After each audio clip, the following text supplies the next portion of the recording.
पवित्र श्रीमद् भागवत गीता, पवित्र चारों वेद, पवित्र कुरान शरीफ, पवित्र बाइबल, पवित्र गुरु ग्रंथ साहिब, पवित्र कबीर साहिब की वाणी में छुपे हुए गूढ़ रहस्य अर्थात तत्व को जानने के लिए कृपया अवश्य सुनिए जगत गुरु तत्वदर्शी संत रामपाल जी महाराज के मंगल प्रवचन। तो पुण्यात्मा परमात्मा ने मेहर करी अपने ऊपर, स्वयं आए, अपनी जानकारी आप देकर गए, यथार्थ मंत्र बता दिए कि ये नाम जाप करो, लेकिन पूरे गुरु से लेकर, ये नकली गुरुओं से बात नहीं बनेगी। जिस समय परमेश्वर आए थे कलयुग में, कबीर परमेश्वर जी, उस समय उनके 64 लाख शिष्य हो गए थे, 64 लाख। आज किसी के 2 करोड़ शिष्य हैं, 3 करोड़ शिष्य हैं, कोई बड़ी बात नहीं, क्योंकि मीडिया का माध्यम है। और 200 150 वर्ष हो गए लगातार चलते आने। जब परमात्मा आए, भारतवर्ष की आबादी मुश्किल से 4 करोड़ होगी।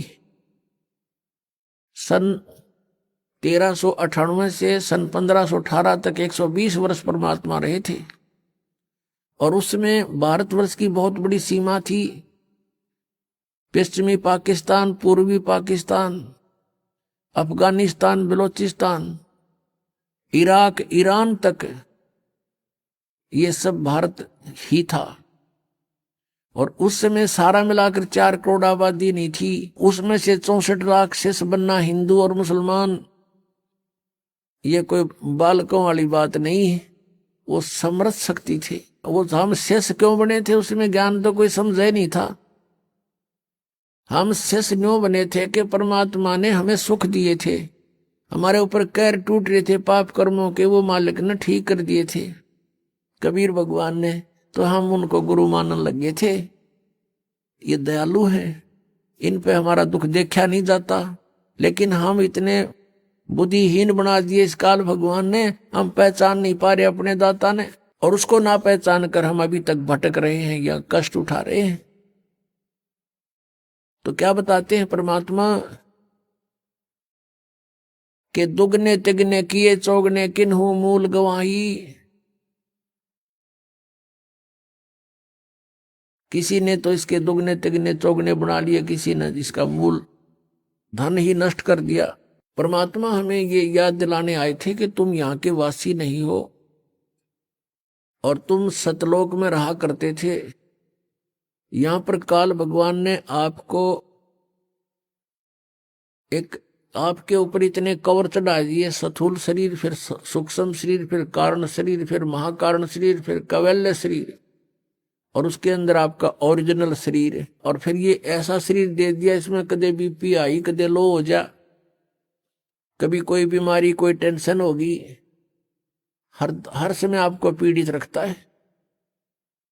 इसलिए हम उस परमात्मा को पहचानने में सफल नहीं हो पा रहे। अब हम पहचानेंगे भगवान को, क्योंकि समय आ गया है। आपके ऊपर मेहर करी परमात्मा ने, जिस ज्ञान को अभी तक छुपा रखा था वो आपके ऊपर बरसा दिया भगवान ने, और थोक के बाका बरसा दिया। 1 महीने में 2 सत्संग, 3 दिन के। और आप जी को फिर वहां से जमानत भी परमात्मा करवा के लाता आपकी। ये ना सोचना कि आप स्वयं आ पाओगे यहाँ पर, इधर आपका मुख भी नहीं करने दे ये काल, ये सत्कर मान लेना। और चाहे कहीं चले जाओ, ये खुश रहता है। किसी राधा स्वामी में देखो करोड़ों शिष्य, धन सदगुरु में देख लो लाखों करोड़ों शिष्य हैं, वहां बेशक जाओ, पर यहाँ आने से पहले 100 बाधाएं पैदा करने की चेष्टा करता है। उसको पता है कि वो तो अपने ही हैं, पंथ है, काल के ही पंथ है। वो तो ना वहां नाम है, ना उनका ज्ञान है, दुनिया को काल के जाल में फंसा के बैठा रखा है। और यहां आने से उसकी पोल पाटे सारी। तो यहां आपको परमात्मा लेकर आते हैं, आपकी जमानत करा के लाते हैं कि 3 दिन की जमानत, 4 दिन की जमानत करवा ले। काल की कैद है या इस कैद में हम अपना वो कर्म भोग रहे हैं जो हमें सजा मिली हुई है। और वहां से 3 दिन की छुट्टी करा के लाऊं आपकी, यह जमानत पा रहे हो आप, ये समझ लेना। यहाँ कोई काम नहीं, परमात्मा के नाम के सिवा दूसरी बात नहीं। और यहां कर भी कोई और बात चलाता है तो महा अपराधी प्राणी है। कहते सत्संग के मां आके कोई बात चलावे और तिस अपराधी आत्मा को 3 लोक नहीं ठोर। तो यहां आप आते हो, भगवान की चर्चा करते हो, किसी से आप सुनते हो, किसी को सुनाते हो, नए को अपना दुख जो भगवान ने सुनवाई की आपकी वो बताते हो, अनुभव बताते हो। तो ऐसे सारा दिन आपका मालिक की चर्चा में जाता है, यहाँ कोई टेंशन नहीं। और पुण्यात्मा सतलोक में ऐसा ही है, वहां कोई काम नहीं है आपको। वहां निष्कर्म में मुक्ति मिलती है, मोक्ष मिलता है, बिना काम के वहां खाने को मिलता है। भरे भंडार हैं भगवान के, कोई उसमें कमी नहीं। तो यहां आप आते हो, आप यहां आते हो अपना कुर्ता पजामा लेकर आते हो, बाकी सारी सुविधा परमात्मा ने दासों के माध्यम से आप पुण्यात्माओं के लिए करवा रखी है। और यहां कर भी इसका सदुपयोग नहीं करते हो, भक्ति नहीं करते हो, चर्चा भगवान की छोड़ रिश्तेदारी की बतलाते हो, तो तुम भक्त नहीं हो, तुम धोखा दे रहे हो अपने आप को भी। ठीक है, 2-4 मिनट कोई बातें करनी भी पड़ जाए रिश्तेदारी की, गृहस्थी की, वो 10 से 5 मिनट की होती है, बाकी नहीं घसीटे, उन्हें घना लंबा चौड़ा नहीं बनावे। शेष समय में अपना भक्ति करे, नहावे धोवे, प्रसाद पावे, सत्संग सुने, शेष समय में माला ले अपनी हाथ में, या पुस्तक पढ़े, परमात्मा का ज्ञान आपको एक अनमोल खजाना बना के दे रखा पुस्तकों में, उसको बार बार पढ़े, बार बार पढ़े। जितनी बार पढ़ोगे उतना आनंद आएगा और आपके पुण्य बढ़ते हैं, उससे ज्ञान यज्ञ का फल मिलता है। तो यहाँ परमात्मा में याद दिलाते हैं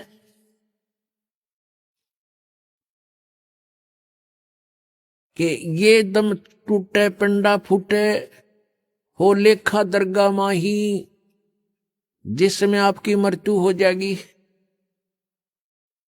आपको पकड़कर यम के दूत जो भक्ति नहीं कर रहे हैं, आप जी को धर्मराज के दरबार में, न्यायाधीश के दरबार में खड़ा कर दिया जाएगा, जो काल का न्यायाधीश है। और वहां जाकर के आपसे पूछेंगे कि भाई निकाल क्या लाया गठड़ी में, दिखा तेरा परस, कितनी माया इकट्ठी करके लाया तू। जो पूंजी लेकर गया था मनुष्य के श्वासों की, अब दिखा कितना कमा के लाया। फिर ये नीचे को मुंह कर लेगा ऐसे। पुण्यात्मा, ये जब मनुष्य शरीर छूट जाता है उस समय इस प्राणी के साथ ऐसे बीतती है जैसे सौपन में क्या देखते हैं कई बार, एक गरीब व्यक्ति और क्या देखता कि कार में बैठा जा रहा है। एक बताया था व्यक्ति, कहने लगा मैं आज सपने में ऐसा देखा कि जैसे कार में बैठा हूं और कार चला रहा हूं, आगे एकदम कोई ऐसी स्थिति थी, आगे ब्रेक लगाया, जोर से पैर मारा और रजाई फटी हुई थी उसकी, उस रजाई में का पैर आर पार हो गया। फिर वह आंख खुल गई, यानी निंद्रा भंग होगी, देखो होता है, वो पैर छोड़ जाया। फिर जब सौपन टूटा तो देखा ना कार और कुछ भी नहीं, और वो सपने में देख रहा खूब जोर से, उसका पेटा है ना भर रहा। तो कहते हैं आज जो सुविधाएं आपके पास है, और जिस समय ये आपकी शरीर छूट जाएगा उस समय आपका सपना सा टूटेगा, और यम के दूत बाजू पकड़ रहे होंगे, वो पाँव जरा होगा टूटी हुई रजाई में, और कहेंगे चल बच्चा। अब उसका विश्वास सा नहीं बनता कि बेटा था, मेरी बेटी थी, कार थी, कोठी थी, कहाँ थी, चल अब बताएंगे तरीके थी।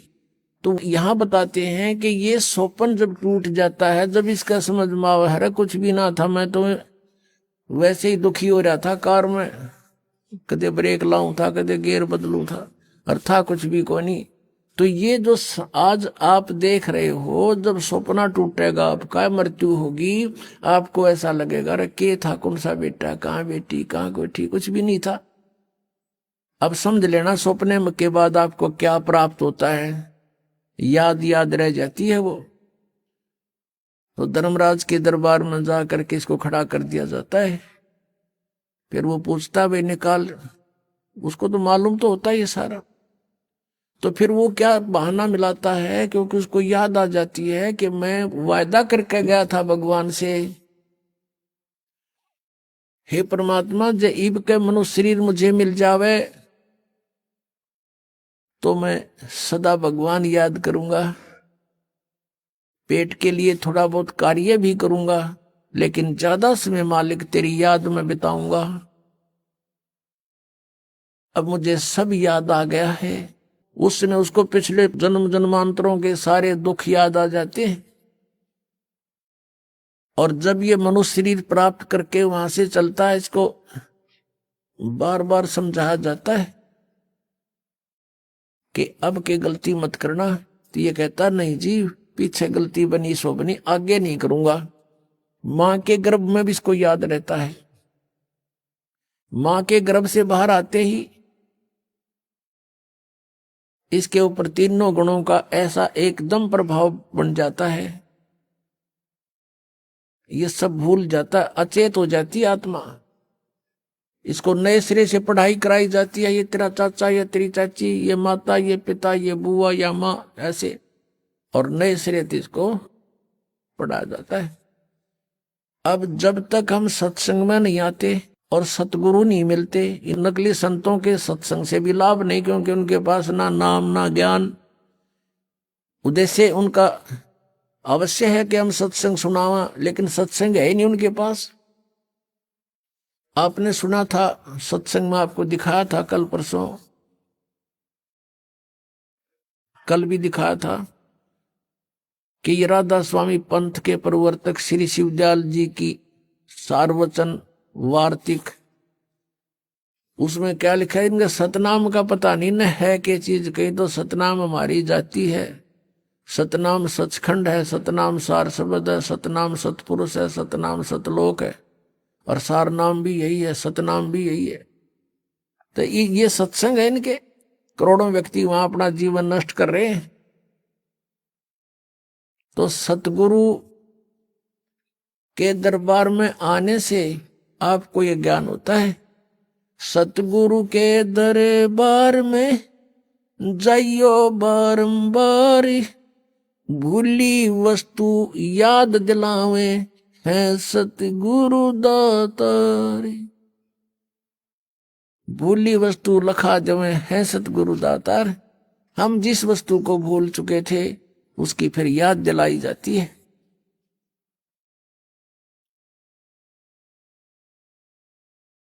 अब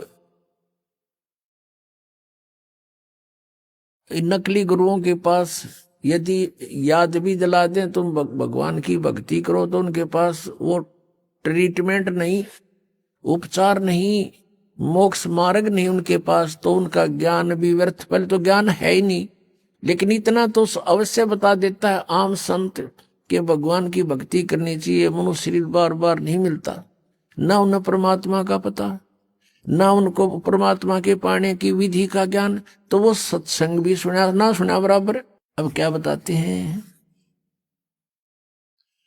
जब ये प्राणी दरबार में खड़ा होता, धर्मराज के दरबार में, उस समय फिर इसे पूछा जाता है कि तू हम यहां से एक वायदा करके गया था, प्रतिज्ञा करके गया था कि अब के भक्ति करूंगा, बकवाद नहीं करूं, तो तूने वो काम किया नहीं जो उद्देश्य लेकर गया था। तो ये जीव क्या कहता है वहां पर, ये बहाना मिलाता है कि हे भगवान, मुझे किसी ने बताया नहीं, वह तो भूल पड़ गई, किसी ने नहीं कहा भक्ति कर ले, किसी ने नहीं कहा राम नाम रटना चाहिए। तब परमात्मा क्या दिखाता है कि उसको कोई भक्त, जैसे आप जी अपने रिश्तेदार को, अपने भाई मित्र बहन सखी सहेली को, आप सबको कोशिश करते हो कि भगवान की भक्ति कर लो। मनुष्य जीवन बार बार नहीं मिलता, आप खूब चेष्टा करते हो, और वो क्या कहता है बहन या भाई कि मुझे समय नहीं, अभी समय नहीं है, फिर देखेंगे फिर देखेंगे। और पीछे तो औरों के सामने नु कहता है ये तो मेंटल हो लिए, तीसरे दिन बरवाड़ा बैठे रहते हैं, इनका तो नाश होगा।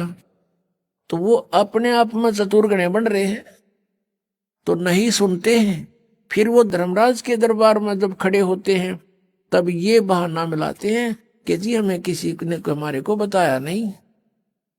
तो उस समय परमात्मा अपने उलाने में नहीं रहते, वो सबके पास संदेश भिजवाते हैं, चाहे कोई जंगल में रह रहा है किसी ना किसी माध्यम से। तो उस समय परमात्मा क्या करते हैं, उसकी वीडियो फिल्म मूवी शुरू कर देते हैं, क्योंकि प्रत्येक प्राणी के अंतःकरण में, कोड वर्डों में पूरे जीवन की घटनाएं अंकित होती रहती हैं। उसको चित्रगुप्त बोलते हैं, चित्रगुप्त,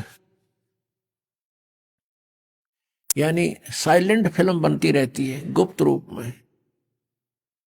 और प्रत्येक प्राणी की है उसके पास असंख्यों जन्मों की अंदर कोड वर्डों में। जैसे आजकल आप देखते हो एक चिप है, छोटी सी चिप होती है, मोबाइल में डालते हैं और उसमें मन 50 घंटों का सत्संग विद्यमान होता है। इतनी को, और ये तो एक मैन मेड और ये गॉड मेड, तो उसने तो पता नहीं क्या बना दे। तो कहने का भाव ये है कि अब परमात्मा के विधान को समझने के लिए हमने इस साइंस ने घनी सुविधा कर दी। अब हम यहां बोल रहे हैं, सुन रहे हैं, कहीं और बीच में वायर भी नहीं, तार नहीं। अब यहां से फैक्स करते हैं, बीच में कुछ भी नहीं है, फैक्स दूसरे के कंप्यूटर में पहुंच जाता है, ईमेल पहुंच जाती है। ये कैसे? तो इसी प्रकार परमात्मा ने पहले ही प्रत्येक प्राणी के साथ ये सिस्टम अंदर ही फिट कर रखा है सबके। और यहां जो भी एक घटना आपकी होती है वो एक परमात्मा के कंप्यूटर में ऊपर वहां जाकर के फैक्स रहती है डेली की। तो उस समय ये फिल्म चला देता है, उसका ट्रेलर सुना दिखाता, बैकग्राउंड, अब देख ये भक्त आपको क्या कह रहा है और आप क्या कह रहे हो। ये नीचे गर्दन कर लेता है। उस समय इसके पास कोई गुंजाइश नहीं अग्रम अग्रम करने की। फिर ये क्या कहता है, जी गलती बन गई, गलती बन गई, बन गधा, गलती की सजा देता हूं मैं। तो यहां परमात्मा कहते हैं कि आपको समाज से केवल सामाजिक क्रियाओं का ज्ञान ही हो सकता है, और सत्संग में आने से आपको आत्मा और परमात्मा का ज्ञान होगा। जैसे मन ने की कर ले 2 दिन का मेहमान, मन ने की कर ले 2 दिन का मेहमान। जोरू लड़का कुटुंब कबीला, 2 दिन का तन मन का मेला। जोरू लड़का कुटुंब कबीला, 2 दिन का तन मन का मेला। अंत काल उठ चले अकेला, ये तजमाया मंडान।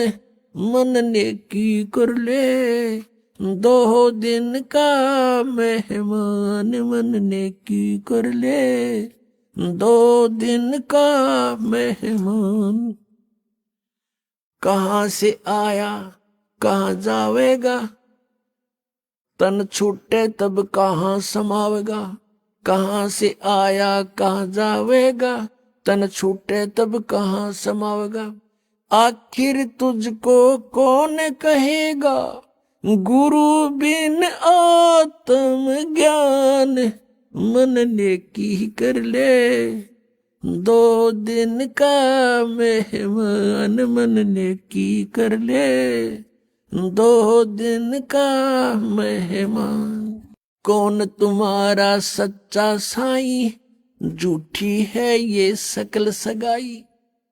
अब परमात्मा कहते हैं तू नो पहचान कर ले तेरा सच्चा मालिक कौन है, सच्चा साईं कौन है। और फिर कहते हैं ये जो तेरे नाते हैं, रिश्ते हैं, ये तो अस्थाई है। आपको यहां एक लालच में भलो कर रखा हुआ है। कौन तुम्हारा सच्चा साई, झूठी है ये सकल सगाई। चलने से पहले सोच रे भाई, कहाँ करेगा विश्राम, मन ने की कर ले, 2 दिन का मेहमान मन ने की कर ले, 2 दिन का मेहमान। हर हट माल पनघट जो भरीता, आवत जात बरे और रीता। हर हट माल पनघट जो भरीता, आवत जावत बरे और रीता। जुगन जुगन तू मरता जीता, करवा ले रे कल्याण, मन ने की कर ले, 2 दिन का मेहमान मन ने की कर ले, 2 दिन का मेहमान। 184 की सह तरासा, ऊंच नीच घर लेता बासा। 184 की सह तरासा, ऊंच नीच घर लेता बासा।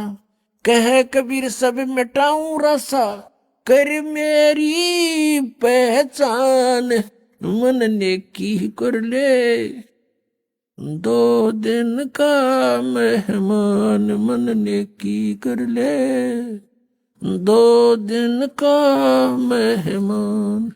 184 की सह तरासा, ऊंच नीच घर लेता बासा।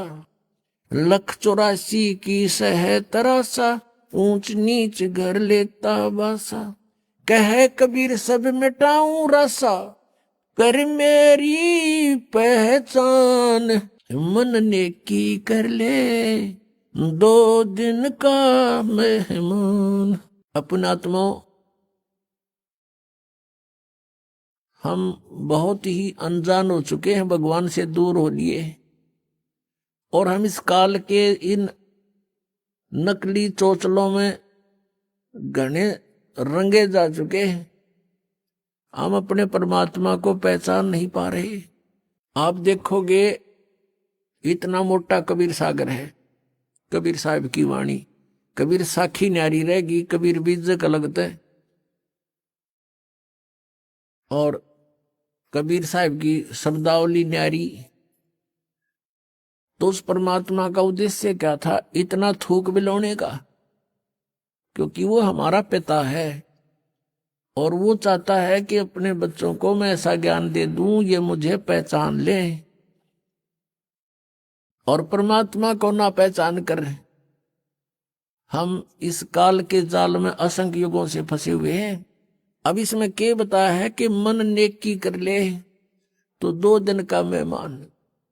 इस संसारिक सुख को, संपत्ति को जोड़ना, अपना जीवन नष्ट ना करे, और जो तुझे मिलना है वो निर्धारित कर रखा पहले ही, इससे कम नहीं रहेगा, ज्यादा नहीं मिलेगा तुझे। हम भगवान के विधान को भूल के और दुखी हो रहे हैं। हम किसी का कोई मान ले 2 पैसे कमा रहा है तो ईर्ष्या बनती है कि ये क्यों कमा रहा है, फिर होड़ बनती है मैं भी कमाऊं, और आप कमाने लगे उसमें घाटा पड़ गया तो फिर दूसरा तरीका अपना होगा, कोई चोरी ठगी मिलावट का, रिश्वत का, फिर उसका कितना भयंकर दुख उठाएगा। तो कहने का भाव ये है कि इस तरह की जो पीड़ाएं हमें हो रही है बिना ज्ञान के हो रही है। अब भगवान आकर के हमें क्या बताता है कि तेरी पत्नी और पुत्र,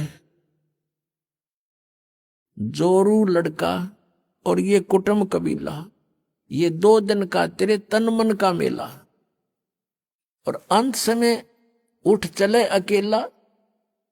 ये तज माया मंडान जो तूने बैंक बैलेंस बना दिए, माया के ढेर लगा रखे हैं, 1 सेकंड में छोड़ कर चला जाएगा। इसने पता नहीं किस पर दुरुपयोग करेंगे तेरे पुत्र, और दंड तने भोगना पड़ेगा जो इसे पाप से पैसा जोड़ा।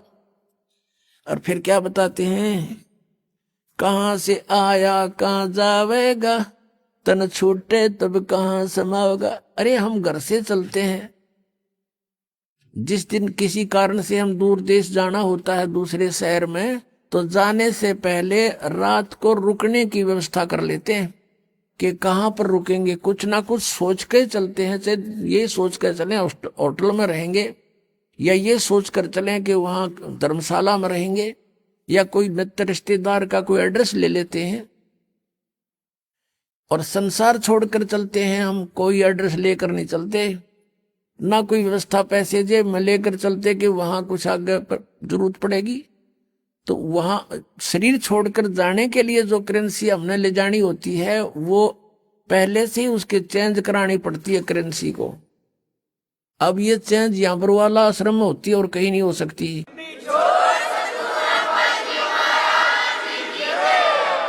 क्योंकि उनकी साधनाएं शास्त्र विरुद्ध हैं। और यहाँ पर है आप धर्म पुण्य करते हो, ये आपकी पूंजी, आपकी करेंसी चेंज होगी, ये यहाँ काम यहाँ तो आवेगी। और इसका जब यहाँ संसार छोड़कर जाओगे आपको आगे रखी पाओगी आपकी उस बैंक में, भगवान वाले में। तो क्या बताते, कहाँ से आया कहाँ जावेगा, कहाँ से आए थे तुम कोई पता नहीं, और शरीर छोड़ के फिर कहाँ जाएगा पता नहीं। तो ये इसको आत्मज्ञान कहते हैं। और क्या कहते हैं परमात्मा, कहां से आया कहां जावेगा, तन छूटे तब कहां समाओगा। आखिर तुझको कौन कहेगा, गुरु बिन आत्म ज्ञान, मन ने की कर ले 2 दिन का मेहमान। पुण्यात्माओं, हम इतनी गहराई से सोचते नहीं भगवान के इस विचार को, वो क्या कहना चाहते हैं। अब कैसे बोलते थे परमात्मा, कहीं भी जाकर खड़े हो जाते थे कबीर परमेश्वर, और अपनी आवाज में अपनी अमृतवाणी को बोलना शुरू कर देते। जैसे ये शब्द आपको सुना रहा है ये दास, इसमें कितना गहराई भरी हुई है। कहते हैं कि तू संसारिक व्यवहारिक लोगों से संपर्क में है और वो तुझे केवल व्यवसाय की ट्रेनिंग ही दे सकते हैं, व्यवहारिक बातें ही बता सकते हैं कि कितने अच्छी आत्माएं हैं। लेकिन तुझको गुरु के बिना ये आत्मज्ञान कोई नहीं बता सकता। आखिर तुझको कौन कहेगा, गुरु बिन आत्म ज्ञान, मन ने की कर ले 2 दिन का मेहमान। अपने आत्माओं, ये शब्द गान के नहीं, ये रोण के हैं। अब ये गाना नहीं है, जैसे किसी का पुत्र मर जाता है और वो माई रो रही होती है और वो गा भी रही होती है, लेकिन वो गा नहीं रही उस समय, वो रो रही होती है उस गाने के माध्यम से। तो यहाँ परमात्मा रो रहे हैं हमारे को कि तू कहाँ संसारिक व्यवहारिक बातों में सारा जीवन नष्ट कर रहा है, तुझे गुरु के बिना कौन बताओगा, तू कौन है, कहां से आया, उद्देश्य क्या था तेरा। आखिर तुझको कौन कहेगा, गुरु बिन आत्म ज्ञान है। और उसके निकट नहीं जा रहे तुम। आप देखते हो कितने लोग व्यक्ति सत्संग में आते हैं, बाकी सारे अपने पेट के लिए दिन रात बस दौड़ धूप मचा रहे हैं। और ये सौभाग्य आपका कि आप गुरु का ज्ञान सुनने को मिल गया। ये नकली गुरुआं तभी बात ना बनती परमात्मा के सामने। इस काल ने कितनी कठिनाई पैदा करी, झूठे गुरु भेज दिए, नकली ज्ञान बतावें, नकली नाम बतावें,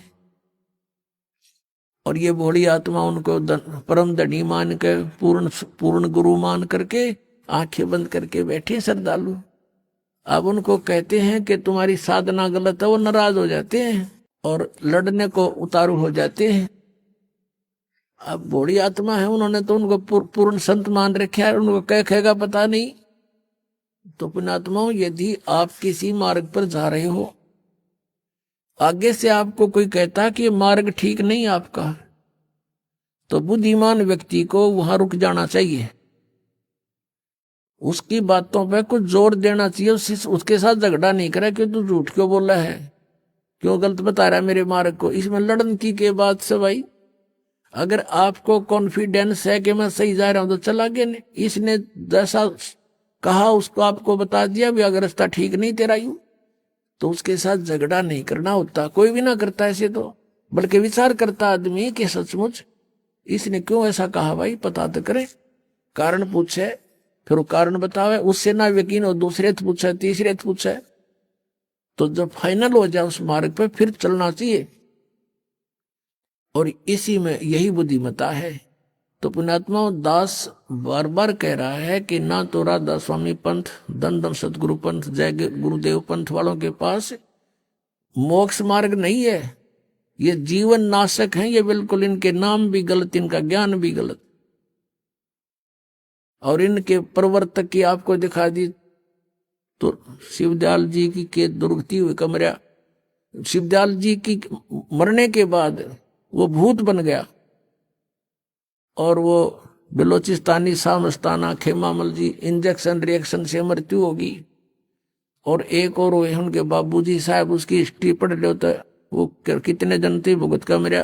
अब परमात्मा कहते संशय शोक सराय में सूतक दिन राती, और जीवित जग में जूती पड़े फिर जम तोड़े छाती। यह बिरान मैटी हो ले गया संसार में, वो भूत बन के बुक्की में बोला है। और आगे कहते जम तोड़े छाती, यम के दूत बकल तारेंगे।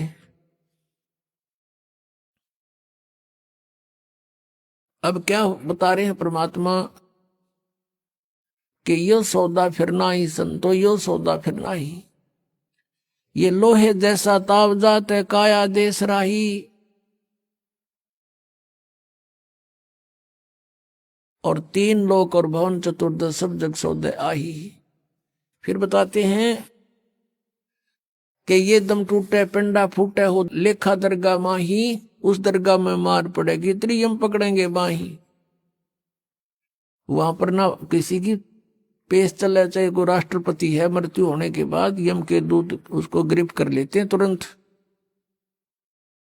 और वहां खड़ा कर देते हैं दरबार के अंदर। एक उदाहरण बताया परमात्मा ने अपनी वाणी में कि एक प्रियव्रत नाम का राजा था, उसने पहले तो तप किया, तप से उसको राज्य प्राप्त हुआ,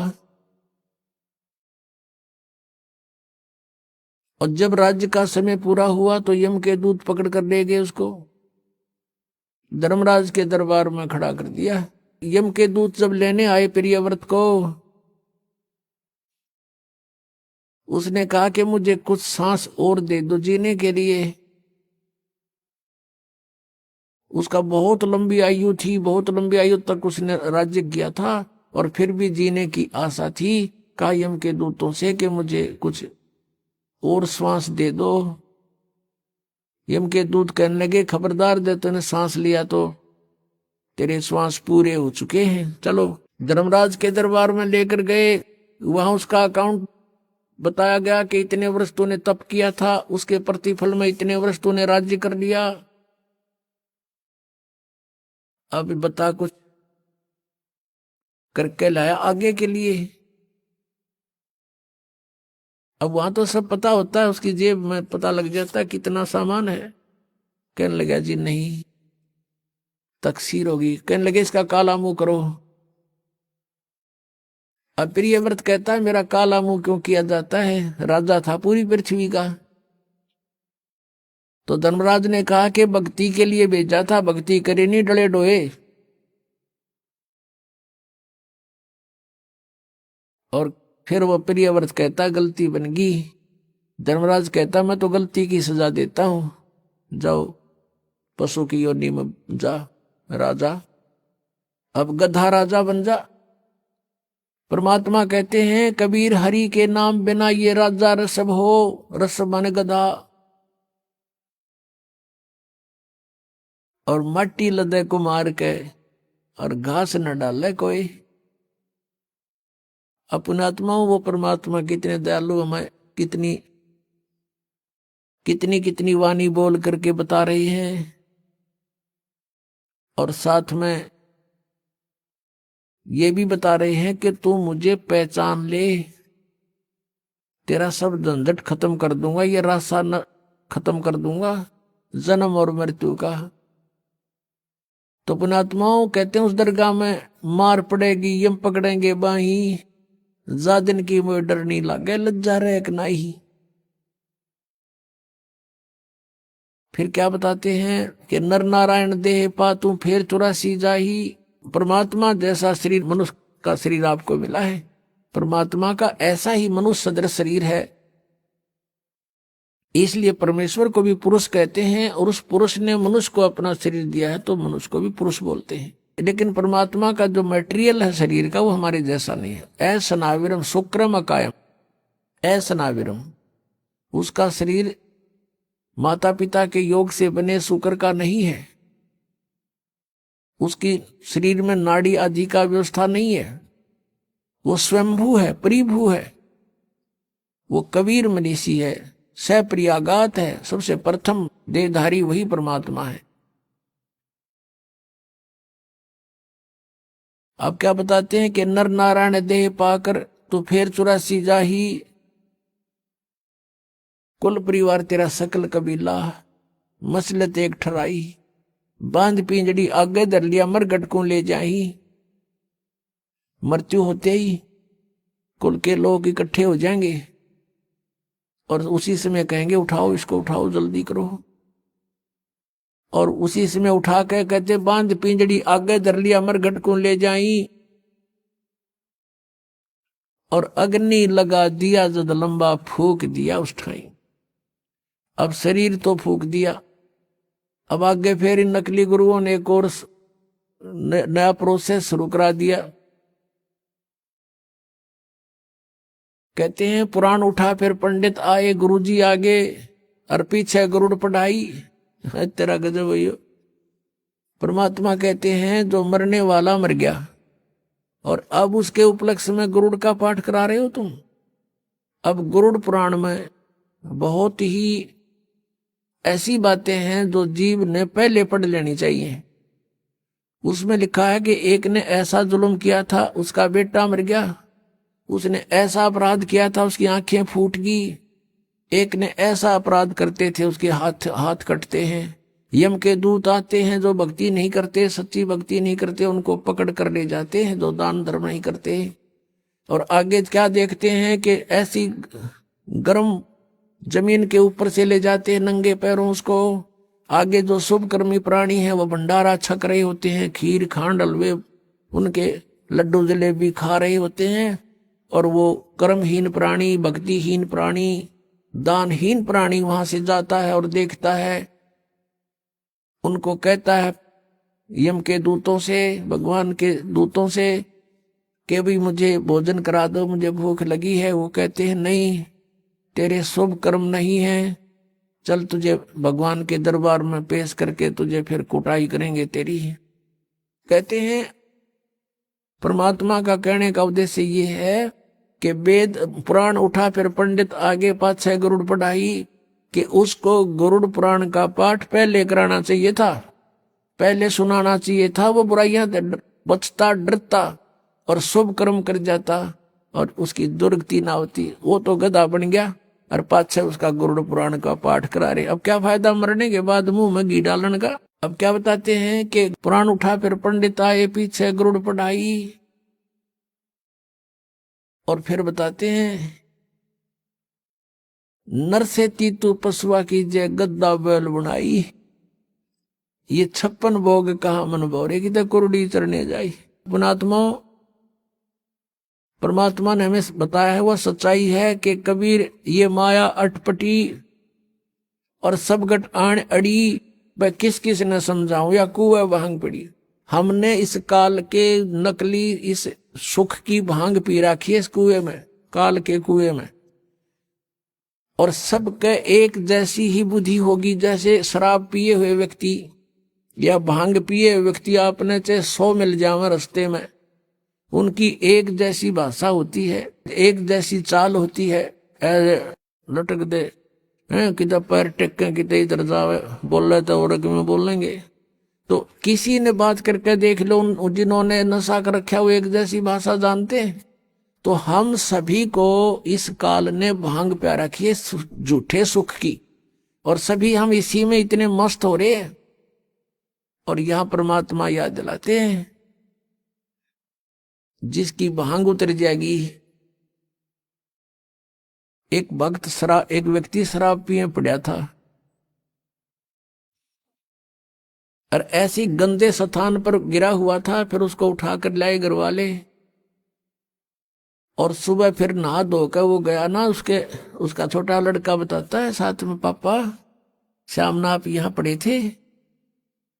वो कहता मैं यहाँ था, आके यहाँ पड़ा थे तुम? बता। शराबी ने बेटा न्यू क्या, पापा रात को आप यहाँ पड़े थे? और फिर वो कह रहे तेरा के ये तो बहुत बुढ़ी जगह है। अब जब पड़ा था उन्हें टिट्टी पा गया था, जब उसको इस बात का पता नहीं था तो इसी गंदे स्थान पर पड़ा है। तो हम आज जिस स्थान में रह रहे हैं ये ऐसी सतिथि में रख रखे हमारे को, और जब यह भांग उतरेगी आपका ताला बेली लाग जाएगी, अंतःकरण में उचाटी पैदा हो जाएगी। अब क्या है, इस काल ने तो हमारे को बुरी तरह फंसा रखा। पुण्यात्मा सच कर मान लेना, पहले तो दुख में पीड़ रखा, अब परमात्मा के दरबार में आओगे आपको सुख होगा, और सुख में फिर आपने सोचोगे ठीक काम चल रहा है, अरे थोड़े दिन में फिर भूल पड़ने लग जाएगी।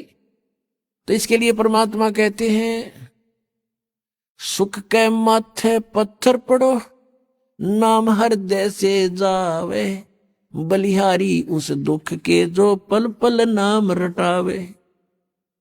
अब कबीर साहब कहते हैं आपने ये धारणा बनानी चाहिए कि आग लगाई से सुख का जिससे भगवान की भूल पड़े।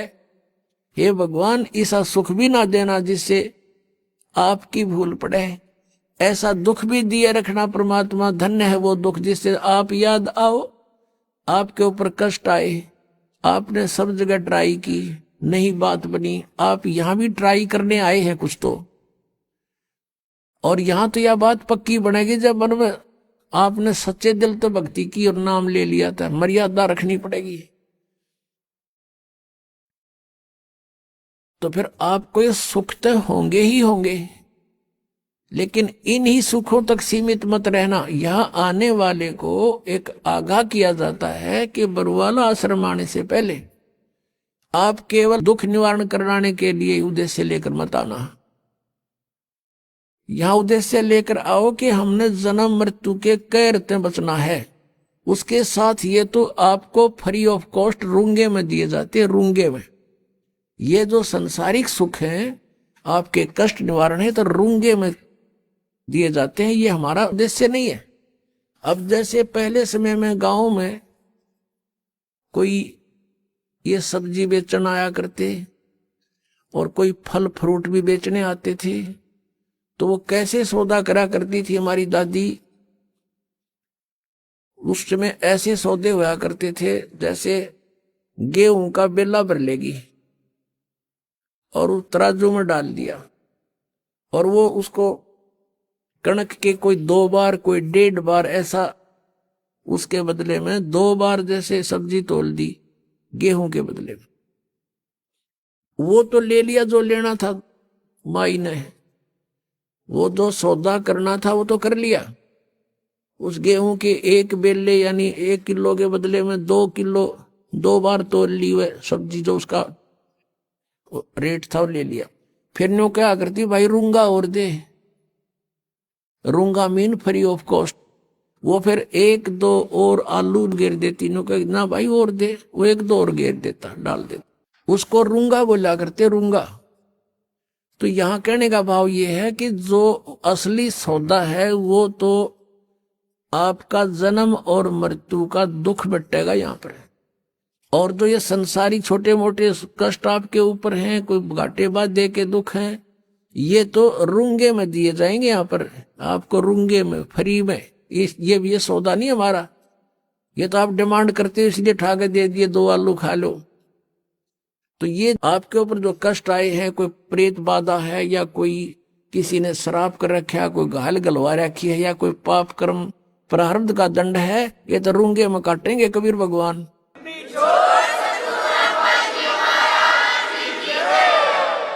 आपका असली रोग तो जो है जन्म और मृत्यु का है।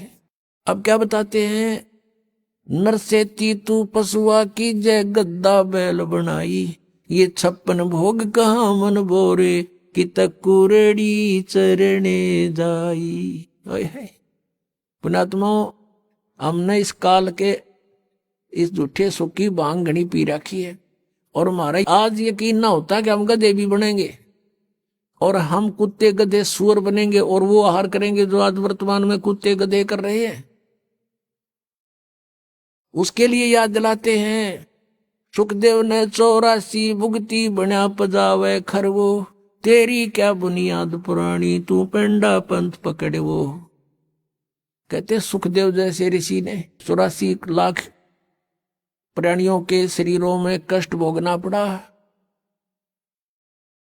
सुखदेव ने 84 भुगती बना पजावे खरवो, और तेरी क्या बुनियाद पुरानी तू पेंडा पंथ पकड़वो।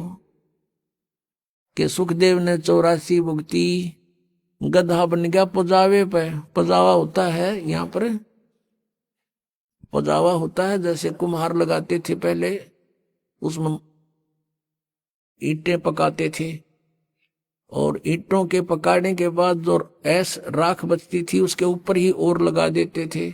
उसको कहीं डालन की जगह नहीं होती थी उनके पास, उसके ऊपर ही फिर दूसरी वर्ष लगा लेते थे, फिर तीसरे वर्ष ऐसे। तो बहुत ऊंचा ढेर हो जाता था। और गधे पे नीचे से कच्ची ईंटें डालते हैं उसके कमर के थैले पे, और नीचे से कच्ची ईंटें ले जाते हैं, कच्ची उतारते पक्की फटाफट ठोक देते हैं उसके ऊपर, और फिर दे का लठ डंडा नीचे को धक्का दे देते हैं। 1 सेकंड की भी उसके पास समय नहीं है, नीचे से भी लद्दा जाता है, ऊपर से भी लद्दा आता है और कमर टूट जाती है गधे की। और शाम को आहार करने के लिए कहा जाता है कुर्डियों पर, यानी बाहर मैदान में, वहां खाता है, फिर चारा भी बाहर चर के आता है और सेवा को मार की करता है। और फिर टूटी कमर पर जख्म हो जाता है, उसको कौवे नोचते हैं। उसी जख्म के ऊपर आते ही कुम्हार जो कानू वो थैला रख देता है और ईंटें भर के फटाफट उसको सटाट कर देता है लेकर लठ।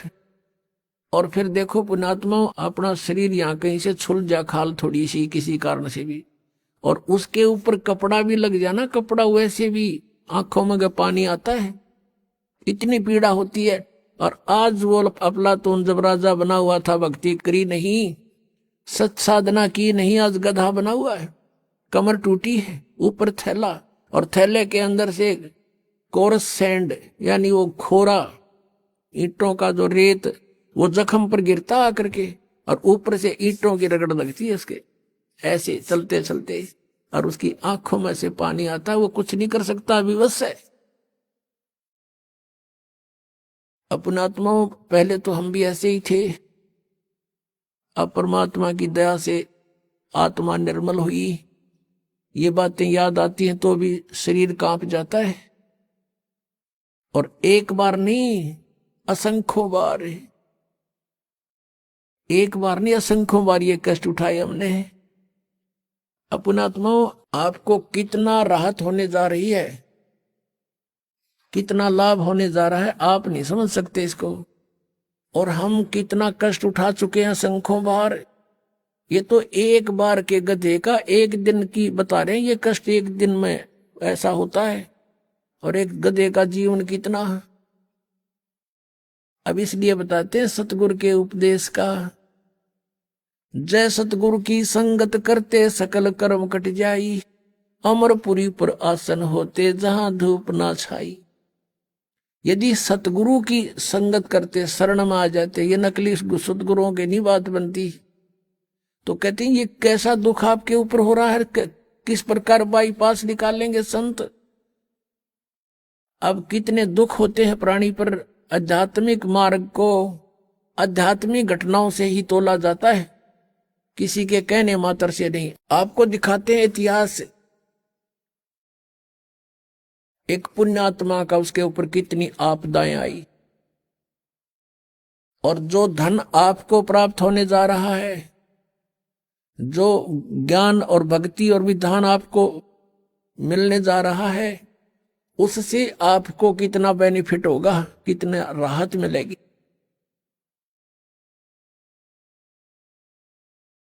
अब परमात्मा कहते हैं धर्मदास तो 1,00,000 दुहाई, और ये सार शब्द की दबार न जाई, आज तक जो परमात्मा ने इस तत्व ज्ञान को और इस तत्व नाम को, सार नाम को, असली मंत्र को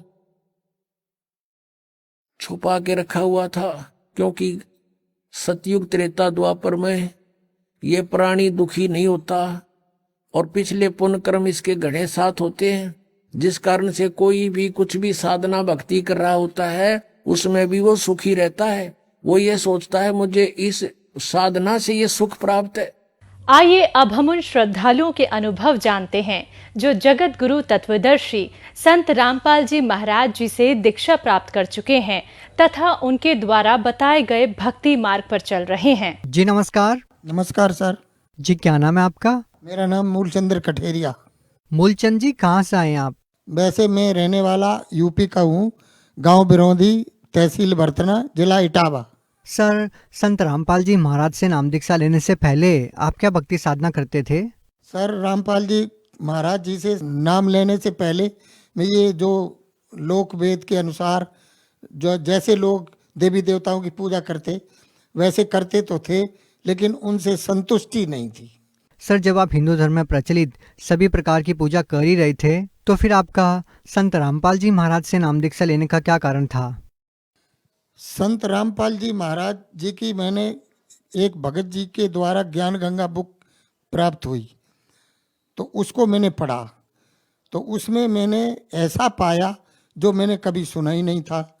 जब मैंने उसको पढ़ा तो कबीर साहब को इतना तो जानते थे उसमें कि कबीर साहब एक कवि हुए, कवि करके जानते थे इतना, लेकिन जब उस किताब को मैंने 11-12 दिन में पूरा पढ़ा तो मेरे दिल में ऐसी प्रेरणा हुई कि अब गुरु बनाना चाहिए।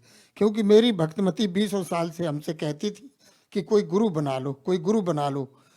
तो जब गुरु का बार बार वो कहती थी तो मुझे यही लगा, पहले तो गुरुओं को देखते थे, कोई गुरु है कोई व्यापारी है, समझ में नहीं आता था। लेकिन परमात्मा की रामपाल जी की किताब को पढ़ करके ऐसा लगा कि अब ये गुरु सच्चे हैं। तो मैंने नाम दीक्षा ले ली उस किताब को ज्ञान के आधार पर। सर, हम आपसे ये जानना चाहेंगे कि जब आपने संत रामपाल जी महाराज से नाम दीक्षा ली तो संत रामपाल जी महाराज से नाम दीक्षा लेने के बाद क्या कोई लाभ भी मिला आपको? हमारी जो धर्म पत्नी है वो बहुत ज़्यादा बीमार रहती, वो काफ़ी दिन से बीमार रहती। एक बार उनको ऐसी बीमारी लगी कि सारे दिल उनके बाल झड़ गए, तो मैं उनको हॉस्पिटल ले गया। वो कुछ खाती पीती नहीं थी, छाले हो गए, तो इसलिए उनके बाल झड़ गए, तो उनके ब्लड की कमी हो गई। तो वो ब्लड जो है ना 5 बोतल ब्लड चढ़ा। फिर परमात्मा से अरदास लगाई, संत रामपाल जी महाराज की ऐसी दया हुई कि वो ठीक हो गई। सर जी, नाम पहले हमने ले लिया, हम पूजा कर रहे थे तो शाम का समय था, वो अनपढ़ हैं, वो पढ़ी लिखी तो थी नहीं, तो शाम को संध्या आरती जैसे करने के लिए बैठे, वो हमारी पत्नी हमसे गुस्सा थी, उनके ये मुंह पूरा गाल सूजे हुए थे, तो वो इस वजह से गुस्सा थी कि ये अपने पूजा पाठ में लगे हैं, मुझे कहीं हॉस्पिटल नहीं ले जाते। तो उनके सामने एक बच्चा आया जो गुरु जी की शक्ल में था। उन्होंने शाम को तो कुछ नहीं कहा, सवेरे हमें कसम रख के बोला कि ये जो तुमने फोटो टांग रखी है बिल्कुल सेम पाजामा और कुर्ता में यहाँ तुम्हारे गुरु जी यहाँ खड़े थे, अब तुम ऐसा करो। जबकि वो चल फिर नहीं पाती थी, बहुत बीमार थी, और उन्होंने अगले दिन जिद करी कि मुझे भी नाम दिलवा दो। तो फिर मैं उनको अगले दिन ही नाम दिलवाने के लिए सेंटर पे ले गया और नाम दिलवा दिया, और वो ठीक हो गई। उसके बाद अभी बिल्कुल ताज़े 2-3 महीने पहले मतलब उनको चेस्ट में पेन होने लगा, और इतना पेन हुआ कि उनको मैं मैक्स हॉस्पिटल में इमरजेंसी में ले गया। तो उन्होंने कहा इनको तो बहुत पीछे से बीमारी आ रही है, इनका तो इलाज ओपीडी में होगा। तो परमात्मा इतने में पोते ने हमारे ने परमात्मा रामपाल जी गुरु जी से अरदास लगा दी कि, तो उधर से जवाब आया कि कहीं छोटे मोटे डॉक्टर से इनको दिखा लो। तो एक सिंपल MBBS डॉक्टर है, उसके पास मैं ले गया, और वो चेस्ट का पेन बिल्कुल ठीक होगा। ये मालिक की, गुरु जी रामपाल जी महाराज की इतनी बड़ी दया हुई कि मैं 12-13 दिन उन्होंने कुछ नहीं खाया, इतना पेन हो रहा था। हर कुछ भी 1 चम्मच पानी देते थे तो वो उलट जाता था, कुछ भी खाना खाती नहीं थी वो भी उलटता था। तो इस तरीके से गुरु जी की इतनी बड़ी दया, इतना बड़ा चमत्कार ठीक कर दिया, जबकि इतने बड़े हॉस्पिटल में उन्होंने इमरजेंसी में हमें वापस कर दिया। उसके कागजात भी मेरे पास हैं। तो मालिक की इतनी बड़ी दया है गुरु जी की, रामपाल जी महाराज जी की, कि पल पल पे हम बार बार अरदास लगाते हैं और गुरु जी तुरंत, रामपाल जी महाराज तुरंत हमारी अरदास को सुनते हैं और हम लोगों को बिल्कुल सही सलामत रखते हैं। ये मालिक की, गुरु जी रामपाल जी महाराज की हमारे ऊपर इतनी बड़ी दया है। सर, जिस तरीके से आपने बताया कि संत रामपाल जी महाराज से नाम दीक्षा लेने के बाद आप लोगों को इतने सारे लाभ मिले, आपकी पत्नी को इतने सारे लाभ मिले, तो सर हम देखते हैं टीवी चैनल्स पर कि बहुत सारे बाबाएं, संत महंत, कोई प्रसाद बेचता है, कोई मंत्रों की बुक बेचता है। तो हम आपसे ये जानना चाहेंगे कि संत रामपाल जी महाराज ने आप लोगों की बीमारी, आप लोगों के दुख दर्द ठीक करने के लिए आप लोगों से कितने पैसे लिए? संत रामपाल जी महाराज का नाम दीक्षा लेने के बाद कोई भी हमें परेशानी होती है तो उनसे केवल अरदास घर पे ही लगाने पर बड़ी से बड़ी बीमारी बिल्कुल ठीक हो जाती है। ऐसे संत रामपाल जी महाराज की दया है कि हम कई बार कई झटके लगते हैं हमको, लेकिन बस उनसे अरदास लगाने पर उसका कोई निःशुल्क कोई खर्चा नहीं देना पड़ता और बिना पैसे के मतलब सब कुछ हमारा ठीक चल रहा है। ऐसी गुरु जी की, रामपाल जी महाराज की हमारे ऊपर कृपा है। मैं सभी जो जगत और भगत जितने भी लोग हैं सबको हाथ जोड़ के प्रार्थना करता हूँ कि आप लोग संत रामपाल जी महाराज की शरण में आओ और उनसे नाम दीक्षा लो। और हमारी तरह से अगर आपको कोई प्रॉब्लम है तो वो सारी प्रॉब्लम आपको भक्ति करने मात्र से ही सब कुछ ठीक होंगी और फ्री में ठीक होंगी। कोई पैसा नहीं लगता यहाँ और मालिक संत रामपाल जी महाराज की दया से सब कुछ यहाँ फ्री होता है। परमात्मा धरती पर आए हुए हैं।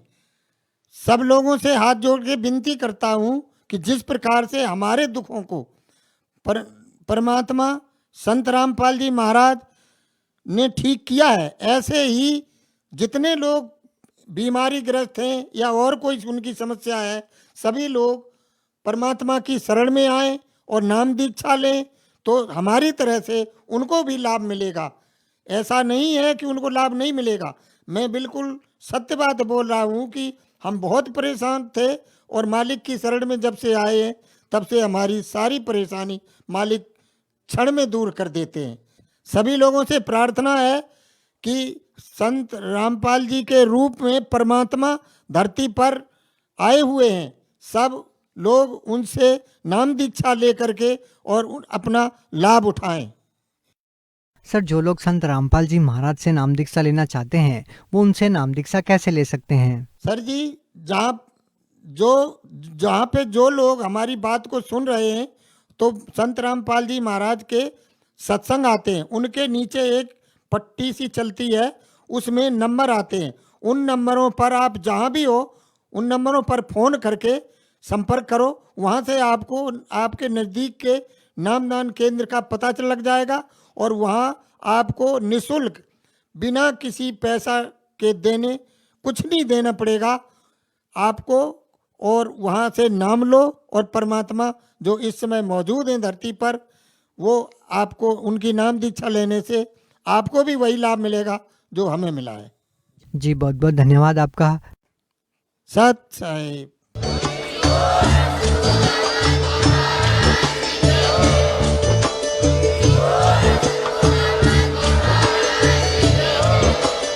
आप सुन रहे थे जगत गुरु तत्वदर्शी संत रामपाल जी महाराज जी के मंगल प्रवचन। अधिक जानकारी के लिए विजिट कीजिए हमारी वेबसाइट www.jagatgururampalji.org। संत रामपाल जी महाराज जी के शुभ आशीर्वाद से पूरे विश्व भर में 500 से भी ज्यादा नाम दीक्षा केंद्र हैं, जिन पर संत रामपाल जी महाराज जी द्वारा ऑनलाइन निःशुल्क नाम दीक्षा दी जा रही है। अपने नजदीकी नाम दीक्षा केंद्र का पता करने के लिए संपर्क करें 8222880541।